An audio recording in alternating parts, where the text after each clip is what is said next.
परमेश्वर ने कहा, तुम में वो आत्मा नहीं जो संसार का है, तुमने वो आत्मा पाया है जो परमेश्वर की ओर से है, ताकि परमेश्वर तुम्हें वो बातें बता सके जो उसकी ओर से हैं। आप चुने गए हो कि नहीं?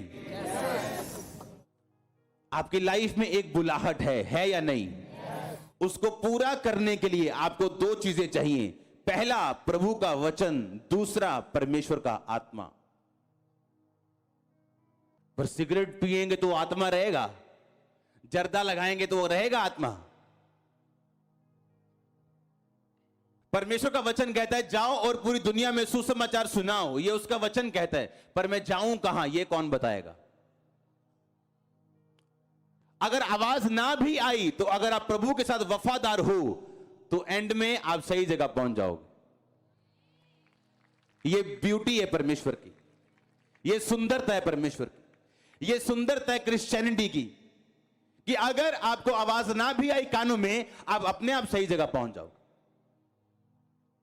पर क्या आप फेथफुल हो जहां आपको रखा गया, अपने खुदा के साथ, अपने चर्च के साथ, जो भी चीजें आपको दी गई, क्या आप 100% उसमें हो या नहीं?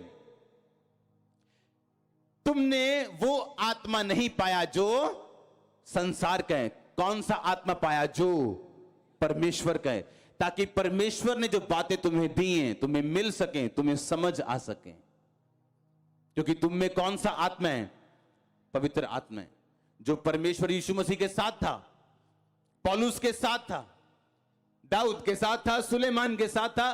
दाऊद लड़ाई करने के लिए जाता था, परमेश्वर बोलता था दाऊद इस तरफ से जाना और ऐसे करना, इस बार छुप के करना, इस बार सामने से जाना, इस बार ज्यादा लोग लेके जाना, इस बार कम लोग लेके जाना। हर बार परमेश्वर उसे नई रणनीति बताता था लड़ाई पे जाने से पहले। इसलिए उसने कहा था पाप करने के बाद कि खुदावंद सारी चीजें तू वापस ले ले, लेकिन अपने पवित्र आत्मा को मुझसे कभी भी अलग मत कर। आपके पास बेस्ट हस्बैंड है, बेस्ट बिजनेस है, अगर होली स्पिरिट नहीं है तो आप खतरे में हो। क्योंकि जो परमेश्वर ने आपको देना है, जो परमेश्वर की सोच है, जो परमेश्वर की बुलाहट है आप लोगों के लिए, वो कौन बताता है? पवित्र आत्मा। वचन के जरिए, बाइबल के जरिए, अपने दास के जरिए, या पवित्र आत्मा के जरिए, या सर्कमस्टेंसेस के जरिए वो आपको बताता है आपने क्या करना है। अब बाइबल कहती है ढीठ मत बनो नहीं तो हटा दिए जाओगे। आपको समर्पित करके रहना है परमेश्वर की आत्मा के सामने, और वो आपको लेके जाएगा, आपकी बाजू को पकड़ लेगा, आपकी अगुवाई करेगा। आपका मन घबराए या डरे फिर भी वो आपको आगे लेके जाएगा, और जो कदम, जो स्टेप्स, जो उसने डिसीजंस आपके द्वारा लेने, आपसे वो लेगा। आप दुखी होंगे कई बार, लेकिन जब आप डिसीजंस को लेंगे, एक नई एक्सीलेंस आपका इंतजार कर रही होगी, एक नई जुम्बश के साथ एक अनॉइंटिंग आपका इंतजार कर रही होगी, आपकी टेस्टिमनी आपका इंतजार कर रही होगी। और अगर आमीन ऊंच है तो यह आशीष आज सबके लिए यीशु मसीह के सामर्थी नाम में। हालेलुया। क्योंकि आप ब्लेसिंग लेने के लिए बुलाए गए हैं, आप टेस्टिमनी लेने के लिए बुलाए गए हैं, और होली स्पिरिट आपकी हेल्प करता है उसको लेने के लिए। अपने पड़ोसी को बोलो वफादार रहे। आमीन। आज लोग कंफ्यूज क्यों हैं? क्योंकि होली स्पिरिट की मानने के लिए तैयार नहीं है। वो आपकी अगुवाई नहीं कर पाएगा अगर वो आपको पाप में देखेगा, आपको वचन तोड़ता हुआ देखेगा, आपकी वो सुरक्षा नहीं कर पाएगा। पवित्र आत्मा का नशा कर लो या शराब का कर लो, दोनों में से एक ही मिल सकता है आपको। या पैसे का लालच रख लो, या वरदानों का लालच रख लो, या परमेश्वर का लालच रख लो, एक ही चीज मिल सकती। हालेलुया। मैंने यंग लड़कों को, लड़कियों को फालतू की रिलेशनशिप्स में देखा है, जो परमेश्वर नहीं चाहता उनकी जिंदगी में रहे। उन्हें भी अंदर से मालूम है कि परमेश्वर चाहता कि मैं छोड़ दूं ये चीजें, पर वो पकड़ के रखें। और उनका कॉन्शियस बताता है, जब वो चर्च में आते हैं खासकर, जहां परमेश्वर की हुजूरी है और प्रभु का आत्मा ने बताता है कि ये चीज सही नहीं, तेरी बरकत रुकी हुई है, होली स्पिरिट तुझे गाइड नहीं कर पा रहा, तुझे आगे नहीं लेके जा पा रहा। पवित्र आत्मा गाइड कैसे करेगा? जब रोज 3 ब्लू फिल्में देखोगे? नो। अच्छा, जब रोज 2 सिगरेट पिएंगे? नहीं। कभी कभी दारू पिएंगे, कभी कभी लड़की छेड़ेंगे। तो कैसे? जब पवित्रताई में होंगे और दिल शांत होगा। बाहर भयंकर लड़ाइयां हो, झगड़े हो, पर दिल, क्योंकि आपको मालूम है आपका परमेश्वर आपको छोड़ेगा और त्यागेगा नहीं।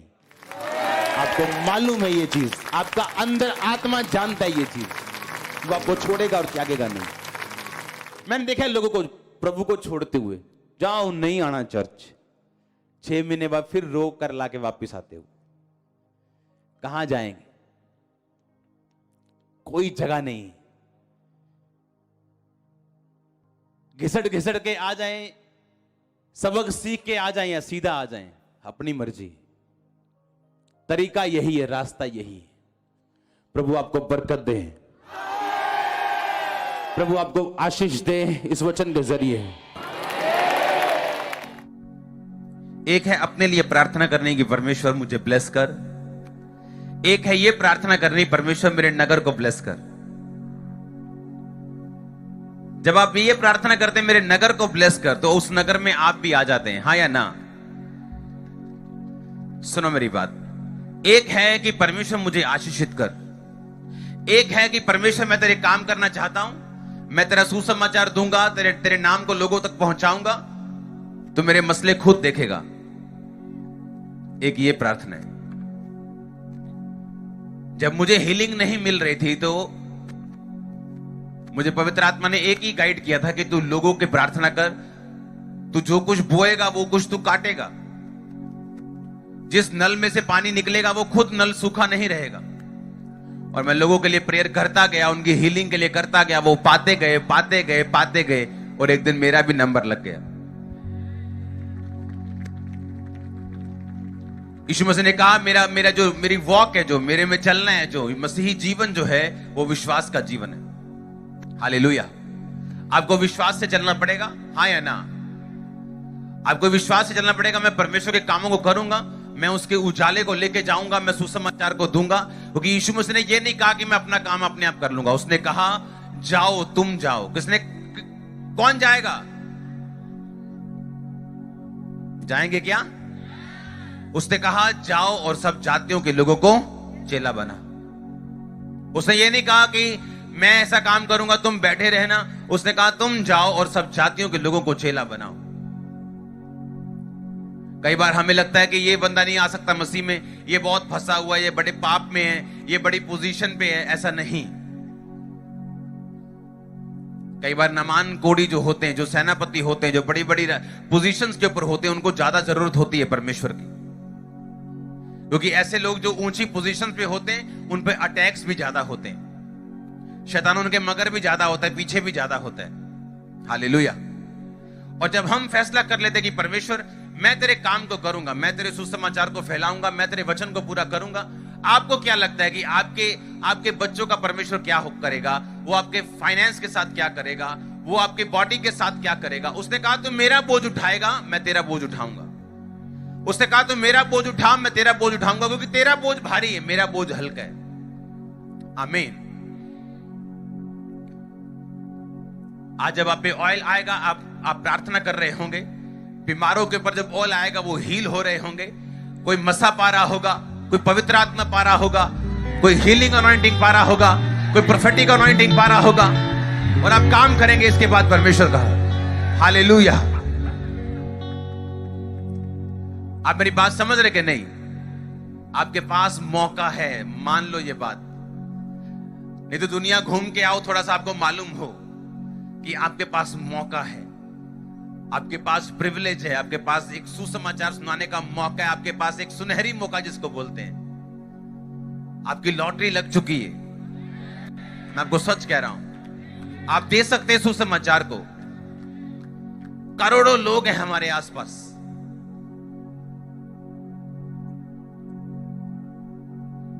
इस देश पे परमेश्वर का अनुग्रह है कि यहां पे करोड़ों लोग हैं। आमीन। मेरे पास पूरी दुनिया के वीजे हैं। मेरे पास यूएसए का वीजा है, कनाडा का वीजा है, और वहां पे अगर 3000 लोग ही हों तो पूरी चर्च से ज्यादा ऑफरिंग होगी वहां पे। सिर्फ 2-3 हजार, और 2-3 हजार लोग मतलब मेरी 2-3 मीटिंग बस। मैं आराम से लाइफ बिता सकता हूं। और मैंने जब प्रीचिंग शुरू की, मैंने कहा परमेश्वर मुझे देशों में प्रचार करना है, मुझे हीलिंग के बारे में प्रचार करना है, तेरे बारे में बताना है, और मुझे इंग्लिश में प्रीच करना है। परमेश्वर ने कहा अगर तू भी इंग्लिश में प्रीच करेगा तो हिंदी वाले लोगों को कौन बचाएगा? आप इमेजिन करो। और तब मैं पंजाबी में प्रीच करता था और इंग्लिश में प्रीच करता था। मुझे हिंदी में प्रीच करना नहीं आता था। और एक दिन चर्च में एकदम से परमेश्वर ने मेरी जुबान को बदला और मैं हिंदी में मैंने प्रीचिंग शुरू की। और आप इमेजिन करो, उड़ीसा से लेके दक्षिण भारत से लेके पूर्वी भारत से लेके गुजरात से लेके महाराष्ट्र से लेके लोग मुझे बताते हैं कि जब आप हिंदी बोलते हो आपकी हिंदी लगती नहीं कि आप पंजाबी हो। आपकी हिंदी बिल्कुल समझ में आती और अच्छी तरह से समझ आती। मैंने कहा ये मैं नहीं हूं, ये परमेश्वर काम कर रहा है। और जब मैंने देखा कि हाँ, सुसमाचार का काम कि हिंदी समझने वाले इंडिया में इतने लोग हैं जितने पूरे अफ्रीका में नहीं। हिंदी समझने वाले इंडिया में इतने लोग हैं जितने पूरे यूरोप में नहीं। पूरा जर्मनी, इटली, सारा यूके भी मिला लो, वो यूरोप में नहीं लेकिन उसको भी मिला लो, सारे बेल्जियम, फ्रांस, स्विट्जरलैंड सब मिला लो, तभी भी इतने लोग नहीं जितने हिंदी समझने वाले यहां पे लोग। तो परमेश्वर ने कहा तू हिंदी में प्रीच करेगा।